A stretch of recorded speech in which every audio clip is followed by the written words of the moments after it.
Assalamu alaikum, dear students. Hope you are all fine. Welcome to the practical course of linear circuit analysis. Here's your lab instructor Nashita Alwaz. Contents of this experiment include 6 different sections: lab objective, equipment needed for the experimentation, theoretical background of the experiment, hardware implementation, results and conclusion. The title of our today's experiment is to study and verify voltage divider rule. Equipment needed for the experimentation are 3 resistances 1, 2 and 3 ohms, DC power supply, breadboard and digital multimeter. Firstly, we have to look at the theoretical background of this experiment. Voltage divider circuit is the main theme for today's experiment.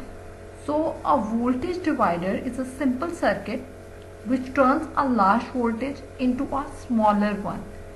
Normally we are going to use 2 series resistor and an input voltage so that we can create an output voltage which is the fraction of the input.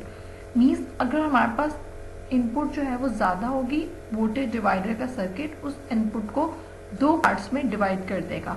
तो अगर हमें कहीं पर smaller voltages की need होगी तो हम लोग जो वोल्टेज डिवाइड हुआ होगा उससे स्मॉलर वोल्टेज है उसको पिक कर लेंगे. Voltage dividers are one of the most fundamental circuits in electronics. What is the need of voltage divider circuit? Voltage divider के सर्किट में हमारे पास 2 रेजिस्टर्स होते हैं और इसका जो मेन थीम होता है वो ये होता है कि ईच रेजिस्टर के क्रॉस आपको डिफरेंट वोल्टेज मिल रहा है और वो वोल्टेज मिल रहा है जो कि बैटरी से डिवाइड होके आ रहा है. आपके पास अवेलेबल बैटरी जो है वो डिफरेंट वोल्टेज की है. सीरीज सर्किट है, सीरीज सर्किट के अंदर 2 रेजिस्टर्स कनेक्टेड है. जो बैटरी से वोल्टेज बन रहा है वो उन दोनों रेजिस्टर के क्रॉस डिवाइड हो रहा है. तो जितना वोल्टेज आपकी नीड होगी उसके अकॉर्डिंग आप उस रेजिस्टर से पिक कर लोगे. अगर आपको बैटरी से स्मॉलर वोल्टेज चाहिए तो रेजिस्टर के अकॉर्डिंग जो आपके पास वोल्टेज अवेलेबल होगा वो जो है पिक कर लोगे. तो बेसिकली पोटेंशियोमीटर जो है वो बहुत हेल्पफुल होता है वहां पर जहां पर आप रेजिस्टर्स के अकॉर्डिंग जो है लोड को डिवाइड कर रहे होते हो, लोड को ड्राइव कर रहे होते हो. आइडियल वोल्टेज डिवाइडर के आपके पास 2 मेन पार्ट्स होते हैं, एक सर्किट और एक उसकी इक्वेशन. सर्किट हमारे पास जो है स्लाइड में अवेलेबल है.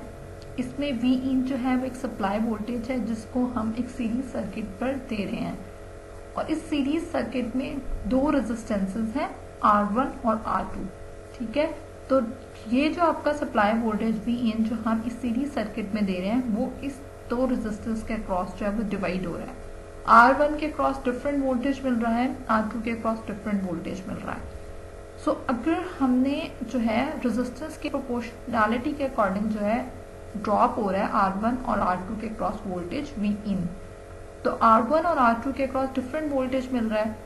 सो अगर मैंने R2 के क्रॉस जो वोल्टेज अवेलेबल है उसको यूज करना है तो मैं V आउट जो मेंशन किया हुआ है सर्किट के अंदर उसको मेजर करूंगी अपना वोल्ट मीटर लगा के या पोटेंशियोमीटर के थ्रू. उस रेजिस्टेंस के क्रॉस जो वोल्टेज है उसको पिक करके जहां उसकी नीड होगी उसको यूटिलाइज करूंगी. इक्वेशन वोल्टेज डिवाइडर सर्किट की जो है वो V out equals to V in dot R2 divided by R1 plus R2. So इस इक्वेशन की अब हम डेरिवेशन करते हैं according to our circuit diagram. So अगर हम वोल्टेज डिवाइडर की जो इक्वेशन है उसकी डेरिवेशन करते हैं तो सबसे पहले तो हम अपनी सर्किट डायग्राम पर देखेंगे. सर्किट डायग्राम में इनपुट वोल्टेज V इन है जिसको हम अप्लाई कर रहे हैं सीरीज रेजिस्टर्स के क्रॉस. R1 और R2 2 सीरीज रेजिस्टर्स हैं जिनके क्रॉस हमने इनपुट वोल्टेज दिया है.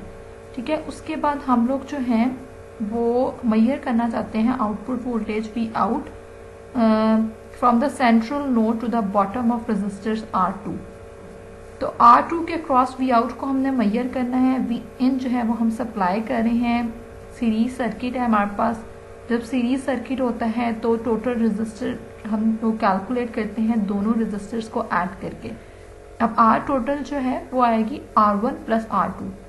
ठीक है, तो R total R1 plus R2 आ गई. अब ओहम्स लॉ को अगर हम अप्लाई करते हैं, सीरीज सर्किट है, तो वोल्टेज क्या होगा, V equals to I R. I R में दोनों रेजिस्टेंस आ जाएंगी, टोटल रेजिस्टेंस हमने ऐड करनी है, तो आएगा R1 प्लस R2, R के अंदर मैंने पुट कर दिया है। V को मैंने रिप्लेस कर दिया है V इन से, क्यों, क्योंकि यहाँ पर जो मुझे ओहम्स लॉ इस सर्किट पे अप्लाई करने से जो वोल्टेज मिल रहा है ना, वो बेसिकली मेरे पास V इन है, ठीक है। तो V इन वो है जो मैं सप्लाई करी हूँ, अप्लाई करी हूँ voltage. V in equals to I R1 plus R2। अब मैं I की इक्वेशन वैल्यू मैंने निकालनी है या इक्वेशन को डिराइव करना है, तो मैं अपनी V in equals to I multiply with R1 plus R2 वाली जो इक्वेशन है ना, इसको रीअरेंज करूंगी ताकि मुझे I की वैल्यू मिल सके। So I equals to V in into 1 divided by R1 plus R2, ठीक है। I को वहीं रहने दूंगी, V इन के नीचे मैं ले आऊंगी R1 प्लस R2 को, तो I मेरे पास आ जाएगा। अब इस I को मैंने पुट करना है अपनी V इन वाली इक्वेशन के अंदर। So V in equals to I R1 plus R2, ठीक है। तो I को मैंने इस V इन इक्वेशन के अंदर पुट करना है ताकि मेरे पास टोटल वोल्टेज निकल सके। एक तो ये मेथड है। दूसरा बेसिकली हम लोग जो है यहाँ पे मैयर करना चाहते हैं V आउट, ठीक है। अब V आउट क्यों मैयर करें, क्योंकि हमने R2 के अक्रॉस जो वोल्टेज ड्रॉप होके आ रहा था ना, वो लेना है। पर्पस क्या होता है वोल्टेज डिवाइडर सर्किट का, पर्पस ये होता है कि V इन जो मैं सप्लाई करी हूँ वोल्टेज, वो दो पार्ट्स में डिवाइड हो रहा है, R1 में डिवाइड हो रहा है और R2 में डिवाइड हो रहा है। तो जो डिवाइडेड वोल्टेज मुझे R2 पे थोड़ा वोल्टेज मिल रहा है ना, वो मैंने लेना है। तो उसके लिए अब मैं क्या करूंगी कि V आउट की इक्वेशन को कंसीडर करूंगी। तो V आउट की इक्वेशन क्या है, V आउट की इक्वेशन है V out equals to I R2। R2 के क्रॉस वोल्टेज निकालना है ना, R2 के क्रॉस जो वोल्टेज है वो क्या है, V out. So V out equals to I R2। अब I जो वैल्यू है उसको पुट करना है। I हमने पहले निकाला हुआ है, अभी प्रीवियस जो हमने इक्वेशन में निकाला था, उसको मैं V आउट वाली इक्वेशन के अंदर पुट कर देती हूँ। तो मेरे पास आएगा V out equals to V in dot 1 divided by R1 plus R2 multiply with R2, ठीक है।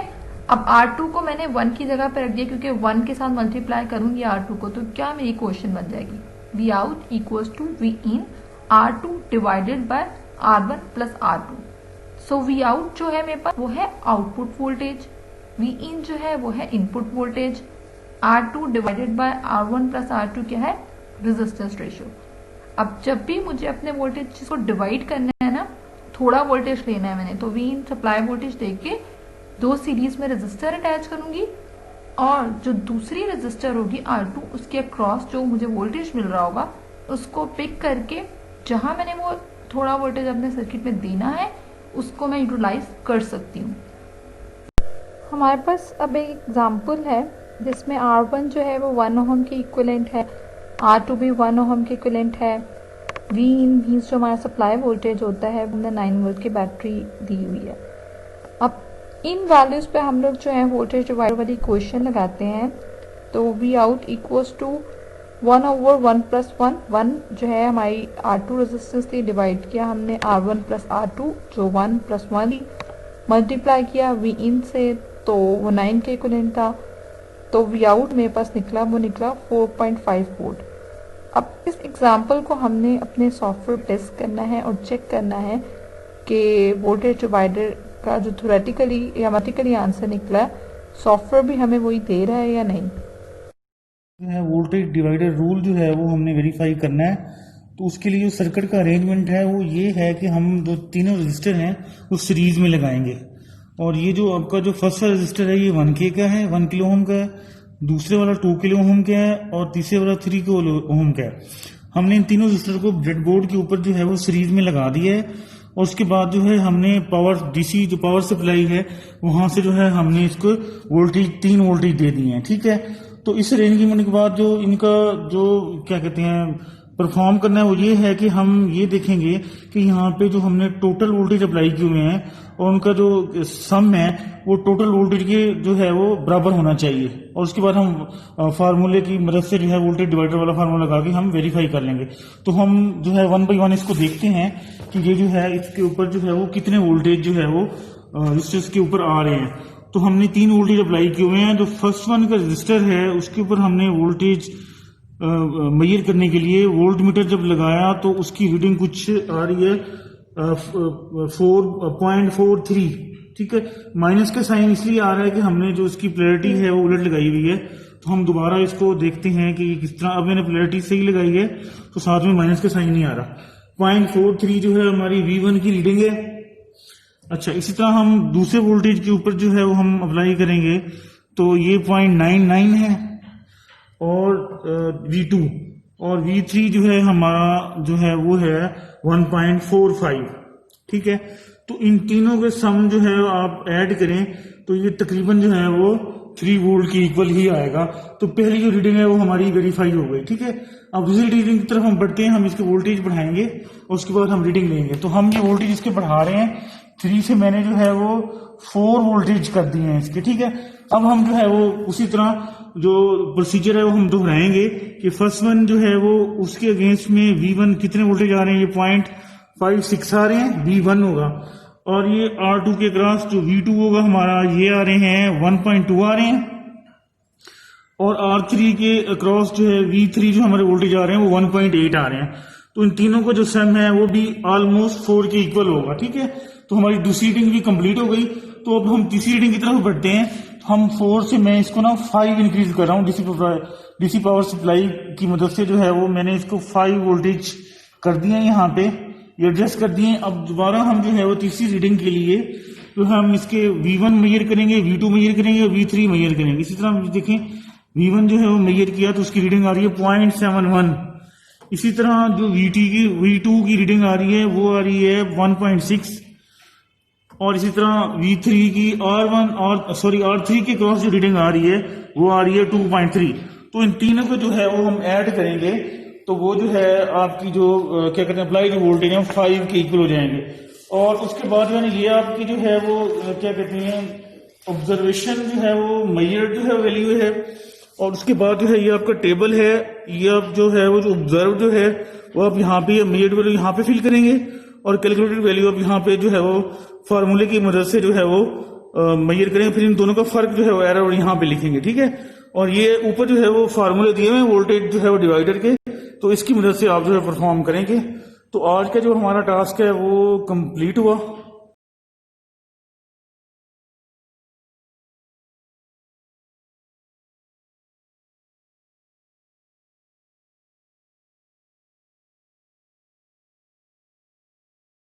From this experiment, we have learned about the voltage divider rule and its implementation on hardware. This is all from my side. You are welcome to ask any question related to this topic. Thank you very much for listening to me. Good luck. Allah Hafiz.